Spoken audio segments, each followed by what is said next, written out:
This is the IBJ podcast for the week of Monday, September 16th, 2024, brought to you by Taft. I'm your host, Mason King. Welcome back to the podcast, everybody. Today, we're going to talk about the Orr Fellowship program, which is in its 23rd year and has helped develop an astounding number of leaders in Indiana's tech and entrepreneurial ecosystems.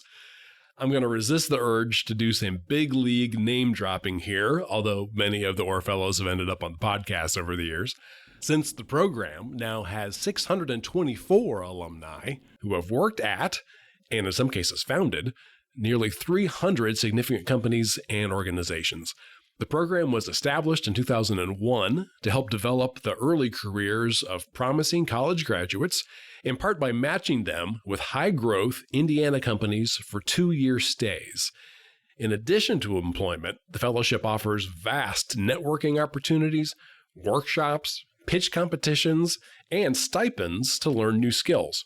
The hope is that Orr Fellows will decide to stay in-state and form the foundation for new generations of leadership.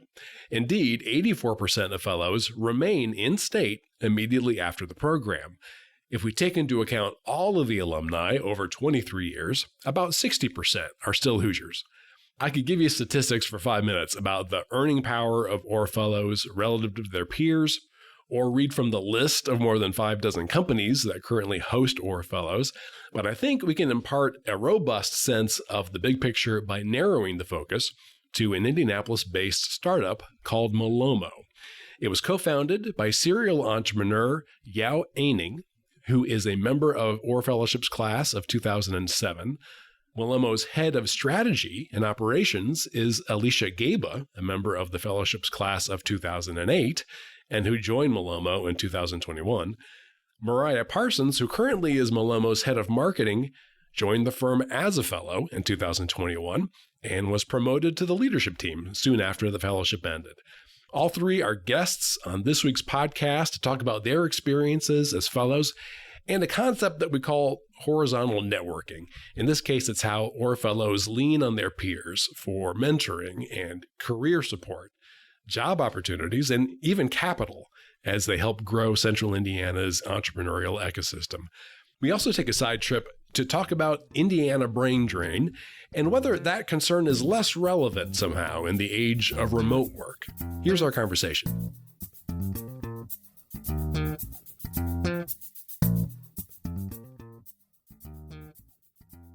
It's my pleasure to welcome 3 members of Malomo's executive team. Astounding is co-founder and CEO of Malomo, and he is a member of the Orr Fellowship class of 2007. Thanks for making time today. Thank you for having me. Alicia Gaba is head of strategy and operations for Malomo, and she is a member of the Orr Fellowship class of 2008. Alicia, thanks for joining us. Hi, excited to be here. And Mariah Parsons is head of marketing for Malomo, and she is a member of the Orr Fellowship class of 2021. Mariah, it is great to have you. Thank you, Mason. Great to be here as well. Hey, I'll bring us up to date on Malomo first before we talk about the Orr Fellowship. What is the origin story of the company? So I actually ran a consulting business with my co-founder now, Anthony Smith, where the company's called Sticks and Leaves, and we were working with businesses of all shapes and sizes to basically build software to help them run or manage their businesses. And we were working with a good portion of direct-to-consumer brands, direct-to-consumer e-commerce businesses who all had the similar problem happen to them over and over again, where they were able to build these really great, highly engaging experiences to get their customers to purchase from their websites online. These were independent retailers, so they were not selling on Amazon or these other marketplaces. And the problem that they encountered was they wanted to really keep their customers up to date on their order and where it was moving in transit. And they didn't have a really good way to do that. And so, as all of us have probably experienced, Amazon is so good at being transparent and proactive about where your order is. And they self-admittedly credit a lot of their success around retaining business because of that post-purchase experience.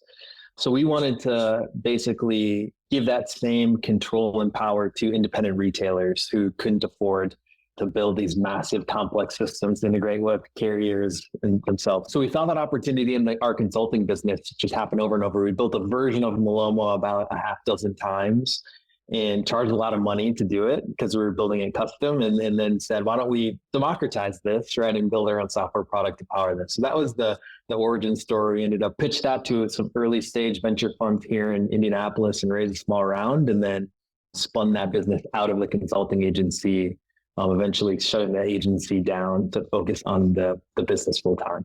Does Malomo mean anything in particular? Yeah, so that's also a story near and dear to my heart. My mom, she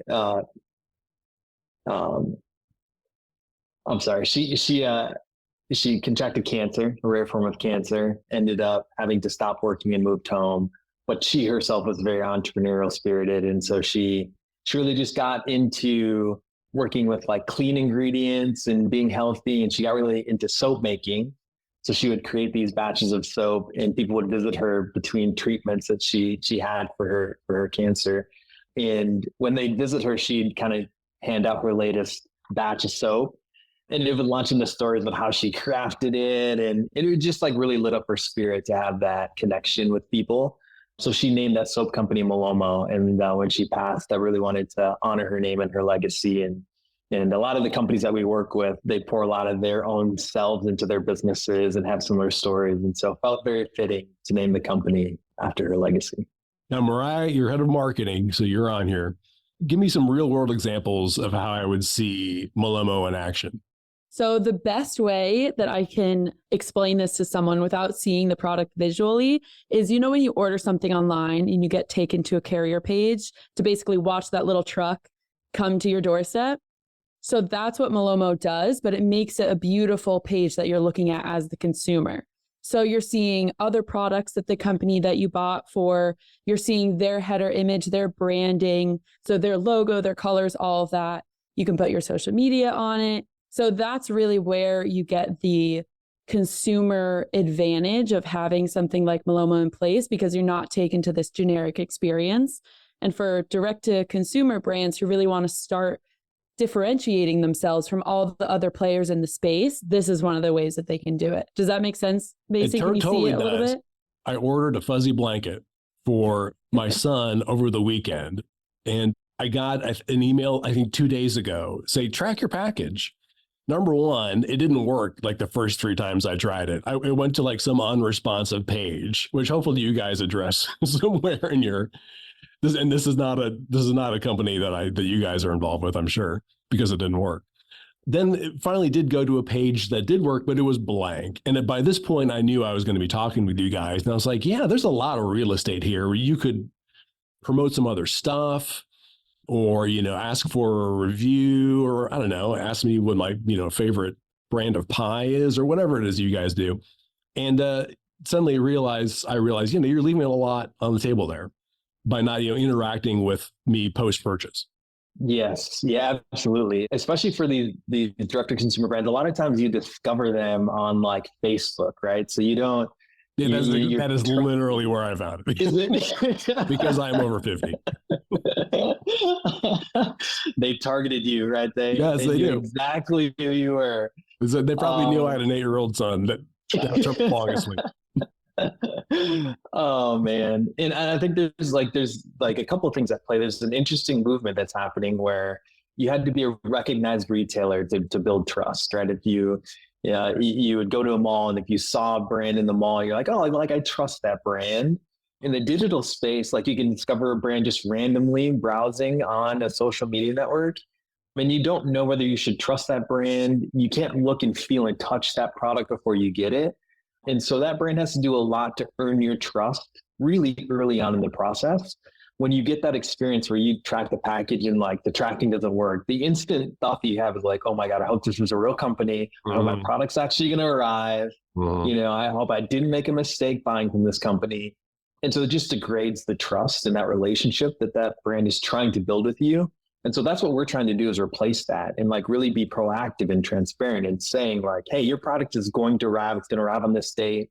Rest assured, we're paying attention to it. If anything goes wrong, we'll let you know. If it does, we'll make it right.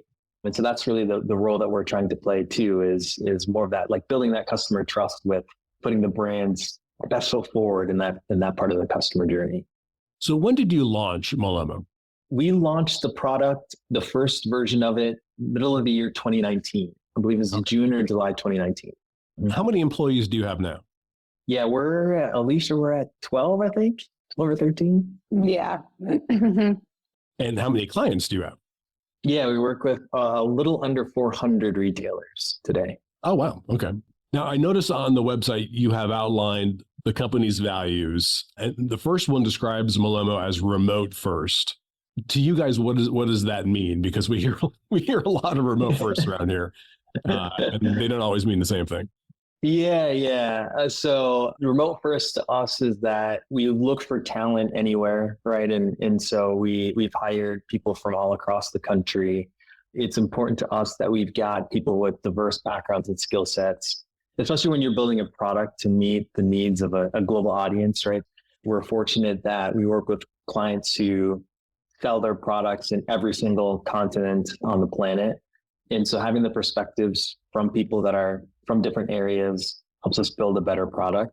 And so, yeah, like that's the stance that we take is, we look for talent, great talent, wherever it is. So everybody is remote. Mm-hmm. And I think you mentioned before we started recording that you did actually have a physical headquarters, and now even you are remote. Yes, that's right. How many employees are in Indianapolis? I think we have 4 employees total in Indy. Okay, let's take a quick break so we can hear from our sponsor. This is the IBJ podcast. Taft, today's modern law firm. With more than 800 attorneys in 8 primary Midwest markets and the District of Columbia, we provide solutions to the business issues facing middle market and emerging companies alike. We do this through a highly collaborative and inclusive team approach. Taft, the modern law firm. To learn more, visit taftlaw.com. All right, we're back with this week's edition of the IBJ podcast and my conversation with Yao Aining, Alicia Gaba, and Mariah Parsons about their experiences with the Orr Fellowship. So I want to explore an aspect of the Orr Fellowship. Maybe it's better to call it a byproduct of it, known as horizontal networking. And I want to use you guys and Malomo as an example of how this can work. So, Alicia, let me ask you first. What was your attraction to the Orr Fellowship program? How did you find out about it? And what made you think this would be something worth pursuing? One of my roommates, she was dating a guy whose best friend was in the Orr Fellowship. And I went to Indiana University. And so I kind of knew that coming out of my junior year internship in Chicago, that I wasn't sure I wanted to just go do the big company thing. So I was doing a lot of information sessions and whatnot my senior year for different types of career paths, but I kind of knew I wanted to do something different. I'm a risk taker, but I'm a calculated risk taker, if that makes sense. And I think anyone who joins the Orr Fellowship is taking a calculated risk. So that intrigued me. I sort of always thought I would move to Chicago. The Orr Fellowship is the thing that made me question that. So had it not been for the Orr Fellowship, I definitely would have moved to Chicago.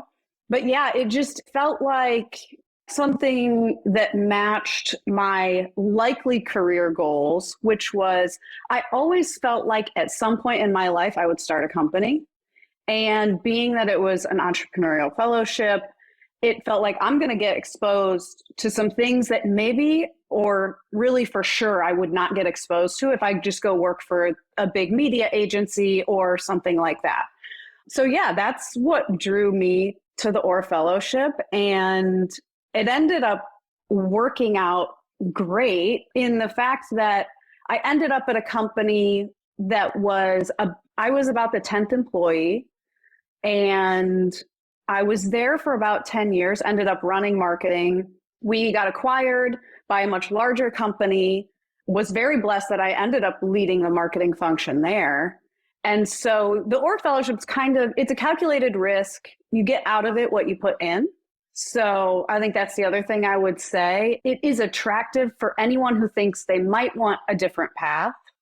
than your standard, I'm going to go do this and in 5 years I'll be here. That was really what ultimately attracted me to the program, was So just the unknowns. The company that hosted you was Blue Lock, is that right? Yes. So the fellowship, Yep, and then Blue you Lock. just continued with them. They hired you full time. Yes. And you know what's funny is I was probably about a year in. It's a 2-year program, right? I was about a year in and I thought, there is no way that I'm going to be here at the end of the fellowship. Because, it's in IT services. People are talking about VMs and VDCs and all these crazy IT acronyms that were, not really all that interesting to me.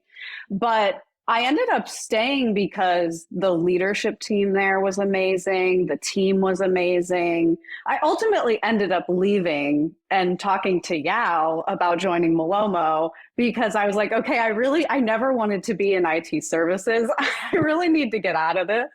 Now that I've rode this ride for, 12, 13 years. But yeah, it worked out. I went with it and took all the opportunities that came my way. And then it ended up really working out that I reached back out to Yao. He was in a hiring spree and I knew I wanted to get into SaaS and something wildly different from IT services. And so here we are. So you said the magic words, I talked to Yao. So I assume you knew Yao from the Orr Fellowship. That is a relationship. Yes, that comes from the Orr Fellowship. absolutely. Okay. Yes. For sure. And just over the years, what kind of interactions have you had with him? Oh, God. Well, so I lived in Indianapolis until, 2017. So yeah, we would see each other definitely when we were in the fellowship. We were some of the people who went to a lot of the events, right? When you join the Orr Fellowship, you get a lot of opportunities to network with the other Orr Fellows through business leader meetings and different just networking opportunities with current fellows, even past fellows. We were definitely on the list of people who took advantage of those opportunities. So saw each other there. And then I would say followed each other's careers over time, LinkedIn and whatnot. We all paid attention to what the other Orr Fellows were doing. So yeah. you were looking for something different and you contacted him and said, what are you doing? I think so. Yes, right? Yeah, I think so. Yeah. I think so. Yeah. Because it was right around the time we were hiring for a marketing leader, like our first marketing leader at the company. And, I'll tell this quick story. So I'd known Alicia, like she said, through a lot of the Orr Fellowship activities and stuff, and paid attention to her career. The team at Blue Lock, everybody who I'd met at Blue Lock was just brilliant. Like they built one of the best, highest functioning teams. So Alicia had reached out because she saw we were looking for a marketing leader. And so her and I were chatting about that role. And one of the interesting things was I was looking for a candidate who had experience in brand building from a consumer perspective. And we were targeting some of the most cutting edge marketers in the world. And so I had in my mind this profile of person. So we ended up, unfortunately, we got to the end of the hiring process, Alicia, actually, I'm going to hire somebody else. But what was super interesting was she had such incredible experience kind of going through the stages of growth from early stage through an acquisition to managing, a marketing team of dozens of people in the company. She was on the exec team, and that company is 300 people. And her ability to sort of manage up and lead through all these transformations, I was fascinated by. And so we actually kept talking and ended up bringing her into the role of leading the operations, right? More around that, the overall growth and development of the company. So funny how that worked out. Yeah. But, I mean, it sounds sort of obvious now that I think about it, but I assume it helps. It helps to know, maybe that is the old truism. I mean, it's who you know, but it also helps to know, somebody's experiences and have gone through similar experiences with them. And Alicia, when you were at Blue Lock, were there other Orr Fellows, that you would lean on, any potential mentors or people that are just valuable for you to know as well? Yeah, definitely. We had a couple other Orr Fellows. I believe I was the first. We hired some others. We actually had Mark Hill, who is very involved in the Orr Fellowship, was the lead investor. So there were times where I would reach out to him or he would give me special projects and I would get the opportunity to learn from him. And then there were also, Yao and I were sort of towards the beginning of the Orr Fellowship. We're not the oldest Orr Fellows out there, right? There are older ones than us. But the classes were a lot smaller. So there were a handful of other marketing leaders like Rachel Modiano, who was in Yao's Orr Fellow class. She and I connected a lot because she was doing marketing at the time. Yeah, she's only a year ahead of me, but it is so helpful to have this network of people where if you're working through some sort of problem, you can reach out to some of these people and say, hey, I'm working on this project, or I keep running into this issue. Have you seen this movie before and can you help me with it? That is insanely invaluable. It's so much easier now for these Orr Fellows because they can do that in Slack. It wasn't that easy for us. They've got Slack groups, and I can only imagine the level of knowledge sharing that they have. But yeah, we had to work a little harder, but we all took advantage of it. For sure. When did you move down to Florida? In 2017. Oh, okay. So that was still when you were a Blue Lock, but for a couple of years. Yes. Yeah, it was about a year before remote. the acquisition. Yeah, before they were acquired. Okay. Now, one of the original goals of the Orr Fellowship back in early 2000s was to stem brain drain and keep the fellows in Indiana, at least at the end of their fellowships. And you stayed for, 15 years, 16 years, 17 years? But now you're in Florida. You can say, oh, you brain drained yourself. At the same time, I don't think anybody is obligated to spend their whole life in Indiana. Given that you work for an Indianapolis-based company, does that really count as brain drain anymore? Or has the whole remote work movement sort of short-circuited the entire idea of brain drain if you can work for an Indiana company from anywhere? Yeah, that's a great question. I don't know. How much do you care about where the taxes get paid? Right? Yeah. Like, besides that, yeah, I'm definitely working for and helping an Indianapolis-based company do great things. I feel like that matters more than anything. I would also say, having been at Blue Lock, where everyone was based in Indiana, being acquired by a company with people all over the US, and then now being at Malomo, where people are all spread out, there is a complete appreciation for Midwest people being very nice and Midwest companies having certain values. It is so true. I've worked with a lot of companies, especially in the IT services world, that are based on the coasts. And it is truly a different mentality and truly a different way of operating a business. And I don't think I appreciated that when I grew up, went to college in Indiana, stayed in Indiana after college, right? It's just the exposure. There is something, I love working for an Indianapolis-based company for that reason. Mm. And I think Yao is the epitome of Midwest, literally the nicest guy on the planet, most likable, no, literally the most likable CEO. Anyone who doesn't have a million nice things to say about him. Now, Mariah, you said before we started recording, you just moved to Chicago. Yes. Yep. That's correct. Is that right? So life just kind of swept you up and said you need to be in the Windy City. Yeah. So a little bit of background. I'm from the East Coast. So even though I haven't worked specifically in my post-grad life with companies who are based on the coast, I get what Alicia's saying. I see the differences. And I still love the East Coast, and I'm also Canadian. So I feel like I have that Midwest value system because of my parents.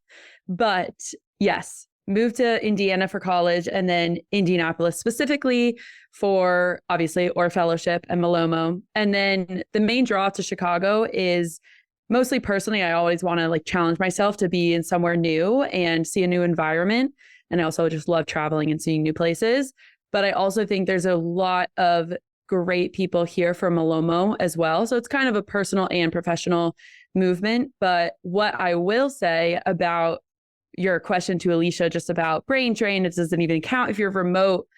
I see the value of, even if I'm not physically in Indianapolis, I'm so invested in that community. I'm keeping tabs on people, even if I'm not physically there.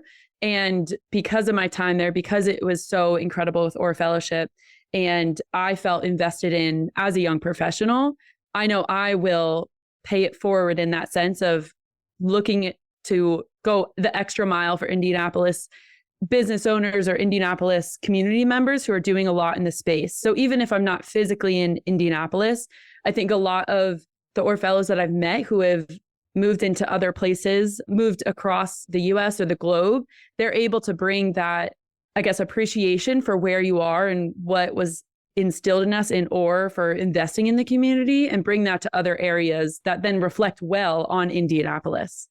Did I see that you went to Notre Dame? Yes, that is correct. Okay, for undergrad.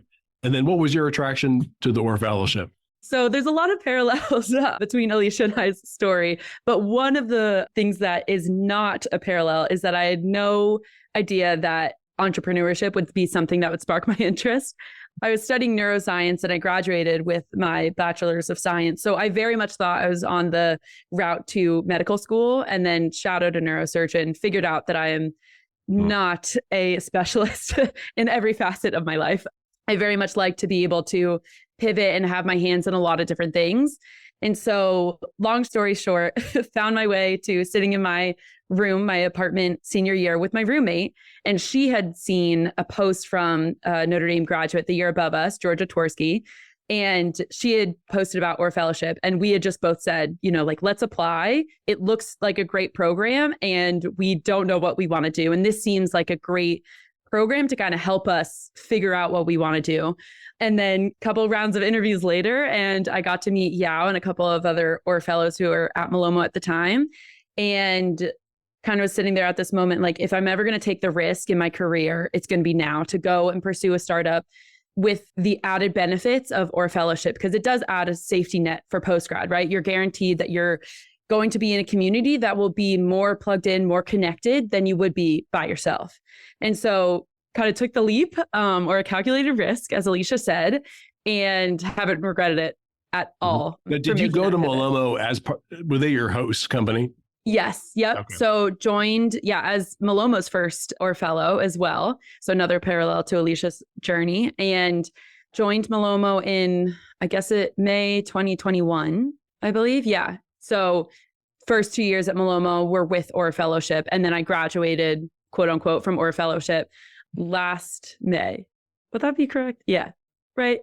Yeah. Sounds right. Sure. I'm like, is it last May? Is it 2 Mays ago? I don't even know. I think it's 2 Mays May, ago. it'll be 2 years. So. And then, and also while you were doing that, if I'm reading your LinkedIn page correctly, you also were doing work for the fellowship as an organization. Yeah. So this is a facet of Orr, and Alicia kind of hinted at it when she was saying that you can get as involved with as you want and as it suits your life and your interests. And so one of the things that Orr does well is it gives you a lot of different avenues of business, of nonprofits as well, because Orr is a nonprofit.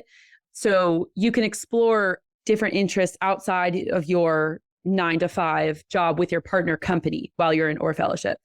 So I had chosen to pursue working with the DEI team at Orr, and community was a big part of that, of just like the people that were on that team. And I knew that it was something that, from my background in athletics, I've always wanted to pursue the like personal development of someone, and like identity, neuroscience, it all kind of meshed together, right, for me. And I've always been fascinated with it, and I always will be, of just like, when you say you in athletics, were you in crew? Yes, okay. I was. That's fascinating. Yes. I went to an East Coast school, and you want to talk about networks, lacrosse and crew. Yeah, they're big. I mean, you get on one of those teams, and I think the belief is, you'll be set for a job for the rest of your life. Yeah, it was a great experience, and I've loved it. I'm still, best friends with all my teammates there. And it gave me a lot of the skills that I definitely lean on today in my professional career. So it was a great time. In March of just last year, you were promoted to head of marketing. Yes, that is correct. And to the executive team. And it's been a ride ever since. I've loved it. Now, your Orr Fellowship ran from July 2007 to July 2009. And it looks like your host company was City Securities. Is that right? Yeah, that's right. Okay. What did you do for them? I worked in the corporate finance group. So that was a new term to me. I studied civil engineering in school. So the world of finance and accounting was very new and foreign. But for those that don't know, corporate finance is where you're working with basically as a consultant with other businesses to figure out how to grow their businesses through organic or inorganic growth, fancy way of saying, through mergers and acquisitions, for like helping them buy or divest divisions within companies. And then we would also, in order to fund those acquisitions or mergers, we'd help them raise capital. So we'd help them raise like private equity or debt to fund those transactions. So very different world for me coming out of school, but it was such a fascinating experience. We got to work with a lot of early stage companies actually in Indianapolis. Like we helped Angie's List in the early days raise some growth funding and capital. AIT Laboratories is another kind of early stage biotech growth company that we helped advise and do some M&A work. So that was my stint, was working as a financial analyst in that group within Citi. But in school, you were studying civil engineering. Yes. And then at some point, you're like, maybe not. Somebody said, yeah, you're going on a different path. Yeah. So how did you end up in the Orr Fellowship? Growing up, I always wanted to be an entrepreneur. So it's like, that's what I'm going to do. I actually discovered Rose-Hulman through playing soccer. So played soccer competitively growing up, went to a tournament, and Rose was recruiting at the tournament. Saw that I had interest in engineering, math, science. So the coach at the time saw that on our kind of like I forget what they're called, their prospecting books when you're playing sports. So chatted with my dad about that. And so we went and took a college visit to Rose. I was like, oh my gosh, this school is kind of incredible. Like you have these immaculate sports complex, right? The Colts did a lot of their preseason training at Rose-Hulman. So the sports complexes were great. This coach was like a tier one coach and recruiting for a new class. And then the academics were unbelievable. And so, I said, well, this looks like a great school, and ended up choosing Rose and studying civil engineering. But I knew I wanted to start my own company. And it was interesting. I was like, I'm impatient. I know I'm not gonna be able to start my own civil engineering company for probably decades. How can I short circuit this and accelerate this? And I found a job posting for the Orr Fellowship. And I was like, oh, this sounds like a perfect opportunity, like a great off-ramp off of engineering and more into the business world. And I can kind of learn from other entrepreneurs how to build and grow a company. And so I was like, I don't think I'm going to get in, but I'll try applying and see what happens. And luckily made it through the rigorous recruiting process and got in. So the experience that you had at Citi Securities, it sounds like it would be invaluable. From the financial side of being a founder and raising money, that you've actually worked on that side of those kinds of transactions. Yeah, unbelievable experience. It's funny. I think this happens to a lot of our fellows. When I got the job offer, I was like, I don't know if I really want to work for an investment bank. I want to go work for an early stage tech company. This seems so much different from that. But I use so many of the skills that I picked up every day. Like Alicia and I are literally looking at our financial model, weekly, going over and pouring over how are we funding growth? Where are we shifting money and managing the business? And those skills I would not have been able to pick up without that experience. And then it looks like you stayed at Citi Securities after the fellowship for a few months, but then you went to as you said, found a company. Yeah, it was called Pocket Tales. What was Pocket Tales? Yeah, it was an online reading game for kids. So the original genesis of the idea came. We actually started at a startup weekend. I don't know if they do those anymore, but the idea came as the iPhone had just come out and started accepting third-party apps. We're like, oh, it'd be cool to kind of create children's books to make them interactive and make them apps on a phone. That was the startup weekend idea. We actually built an app, and it was this really cool interactive book. We showed that prototype after the startup weekend to parents because we really wanted to turn it into a business. And parents were like, this is amazing, but I'm not giving my kid a $700 device to play with just so that they can read. We were just too early. So we pivoted a little bit and actually made it more of a web-based game to power at-home reading programs for schools. One of the biggest kind of challenges that schools face is that transition for kids when they're learning to read to reading to learn. And so we felt like if we could get kids excited about reading at home, it would help teachers in their classroom, right? Get those kids over that slump. So we built the game and got distribution through some schools. I think we were in, a dozen schools in the Indy area, raised a little bit of venture funding, but couldn't figure out how to make money, which is apparently you need that to start a business and run a business. That's a good experience to have early. So we just couldn't figure that out and ended up having to shut down the business. But it was a really great learning experience. Ran that business about a year and a half. So during that experience, were you able to lean on connections that you had made through the Orr Fellowship to help kind of navigate what at the time was, totally completely new experience? Yeah, absolutely. So I actually co-founded that business with another Orr Fellow, and we got our first funding kind of through the Orr Fellowship network. We raised from a company called Sproutbox down in Bloomington. I don't know if they're around anymore, but they helped us a lot in the early days. And we leaned a lot on the Orr Fellow network to figure out how do we build this business. In the early days, we struck some relationships with Author House. I think that transformed into Author Solutions, another Orr Fellow host company, and a lot of Orr Fellows that worked there who helped us think through like the digital reading landscape and how that could work. So a lot of connections with the fellowship we leaned on a lot to form that business and build it. And then how did Six and Leaves come about? When we couldn't figure out the business model, we ended up kind of shutting the business down. Prior to that, my co-founder and I, the other Orr Fellow, had actually split away. So I was running the business myself. So when we shut the business down, I was looking for next thing to work on and doing a lot of networking and trying to find a co-founder. And that's when I met Anthony. So he, I won't hold this against him. He's a Purdue grad, but is there like a Rose Holman Purdue thing? Is there really? It's probably there's more like a Rose Holman thing, like Purdue thing than it is Purdue against Rose Holman. They're probably who's Rose Holman? What's Rose Holman? But yeah, so we hit it off.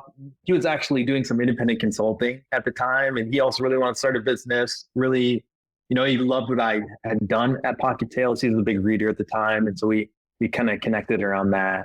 But we just started consulting, right, to bring in some money and buy us some time to figure out what we were going to work on, and that the consulting business sort of by accident took off. So we grew that business together. And then Malomo kind of grew out of that. Is that how I'm? Yeah, that's right.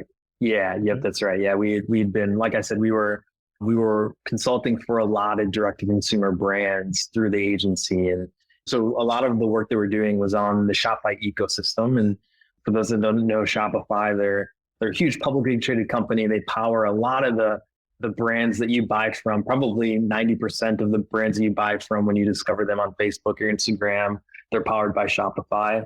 So in the early days, we were helping a lot of our clients leverage Shopify in kind of new and creative ways, and just fell in love with the ecosystem. And back then it was early. It was like, you can sell things online, be an independent business. Like, how does that work? So it's very new. It felt like the early days of like cloud or the early days of the iPhone back when we were working on it. We felt like this is going to be the future, but we don't know like how or what. And just started helping our clients really understand how to leverage it. And a lot of the learnings from that is what inspired the idea for Lomo. I just wanted to give you guys a little bit of time, if you'd like to talk about any other valuable aspects of the fellowship program that we haven't touched on, anything that comes to mind.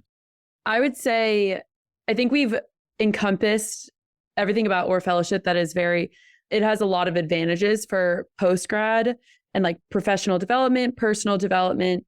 But what I will say is it also has a lot of impact, at least for me personally, just in the support network that you can have and like friends alone. Like I think the transition between going from just like having a school system, if you go to a higher education, if you pursue that route, you're kind of thrown into your professional career without, quote unquote, the schedule that you've had your whole life, right? Of like knowing that you're probably at school somewhere between 7 to 3, maybe do some sports or some extracurriculars or music or something for maybe an hour or two after, and then you study, and that's the rest of your day, right? You kind of rinse and repeat for all those years. And post-grad, I've seen time and time again, it's this time where you get all this extra I'll say extra because typically you're talking to someone who has a traditional like 9 to 5 or set hour of time, and you're thrown into this work world in which you're working with people of all different ages. So, most of the time you're not with just your cohort of people who are in that life stage at the same time as you. And so I think the value of just having other people that are going through the same life stage, and it's kind of similar to what you were saying of horizontal networking, but just in a different light of like your personal well-being, your mindset, and your ability to understand your identity outside of school. That's one of the things that I'll always be thankful to Orr for. And I've met some of my best friends and roommates and going to be in people's weddings that I met in Orr, and it's been 3 years, right? So I think there's a lot of value to all the things that you can write on paper, but I have seen just the unique, I guess, cohesion that can come from Orr's values as well. Alicia, anything? I would say, especially in terms of the horizontal networking, I think people have heard the saying, some people come into your life for a reason, some are there for just a season. I would say the most beautiful thing about the Orr Fellowship is that you enter this program, you make these connections. Sometimes it doesn't always make sense or you don't know why, but when I look back at my career, I always knew I wanted to start a company. I also always knew I had an attraction to marketing. I went in the Orr Fellowship. I was able to do a marketing role. I was always a very operations-focused marketing leader. And I don't know that anybody but someone like Yao, who I had known for a long time, really, would have enabled me to make this transition from a marketing leader to an operations leader. And then to come full circle, I knew I wanted to be in SaaS. I didn't necessarily know I wanted to be in e-commerce SaaS, but it worked out that way. And then earlier this year, I started my first company, which is an e-commerce business. It's just, the Orr Fellowship is truly, to me, something that if you're willing to take an interesting ride, you should take it, because like it'll happen, right? And I can say that I'm one of the older Orr Fellows, right? Like I can kind of look back and reflect and be really appreciative of this program that enabled me to do things that I don't know, where would I be if I wasn't in the Orr Fellowship? I'm sure I would have figured out my life, right? But it is truly at this point of me having launched this company and things are going well, and it's amazing getting to work with Yao and Mariah every day. There is a huge part of me that is so incredibly grateful for the Orr Fellowship. It just like cannot be understated. And yeah, what do you think? I love the Orr Fellowship dearly. I credit it to my entire career trajectory and staying in Indiana. Like that was pretty key. I was dead set on going to the coast because that's where I thought business and tech converged and happened. So the Orr Fellowship opened my eyes to like a whole new world and a different way of thinking. I think one of the best things about the fellowship, the promise that it makes to people who join and focus their purpose on it, is that it's going to not just like put you in a position to do good work, it's going to accelerate your career dramatically, more so than you can do on your own.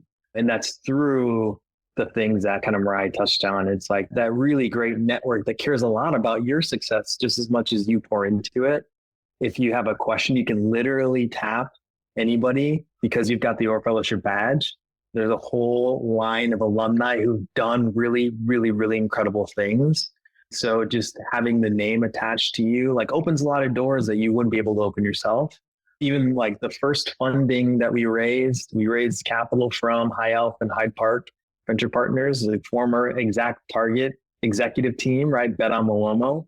That introduction came from an Orr Fellow. The first introduction to Tim Kopp, who raised his hand and said, yes, I'll be investor number one, came through an Orr Fellow. Like Alicia said, like you can't predict how these things will map their way to your success. So it's just incredible to sort of like be able to lean on all the people who did those great things before you to open those doors. And so, I'm fortunate now to serve on the board and I get to give back, and it's really changed the trajectory of Indiana, like the stamp that Orr Fellowship have had. It's pretty incredible to see. Well, guys, thank you so much for taking the time to explain this. We'll have to check back on Maloma here in a couple of years and see how things are going. Appreciate the time, Mason. Thank you for having us. Yeah, this is great. Thank you. It's fun. My thanks again to Yao Aining, Alicia Gaba, and Mariah Parsons. And folks, before you get on with the rest of your week, there are a few stories in the latest print edition of IBJ I want to draw to your attention. First up, city leaders want small independent markets to help fill the need for walkable food sources in urban neighborhoods. But grocery store owners face an array of challenges operating at that scale. Taylor Wooten has a story of 2 stores that sought to help solve Indy's food desert problem, but still need outside support to make ends meet. Also in this week's issue, Daniel Bradley has a preview of Nobleville's Pleasant Street corridor after more than $100 million in renovations. And Susan Orr explains the steep rise in auto insurance costs. And again, you can find these stories in the latest print edition of IBJ or online at ibj.com. I will say that it is quite a bit easier to access all the latest business news and all of IBJ's data on Central Indiana's business community and economy if you're a subscriber. We're running a promotion right now that gives you complete access for $1 per week for 3 months, just to give you a sense of how valuable and original our content is. Just go to ibj.com and click on that subscribe button. And thanks again for making time this week for the IBJ podcast. I'm Mason King. Hang in there, everybody. We'll be back again next week.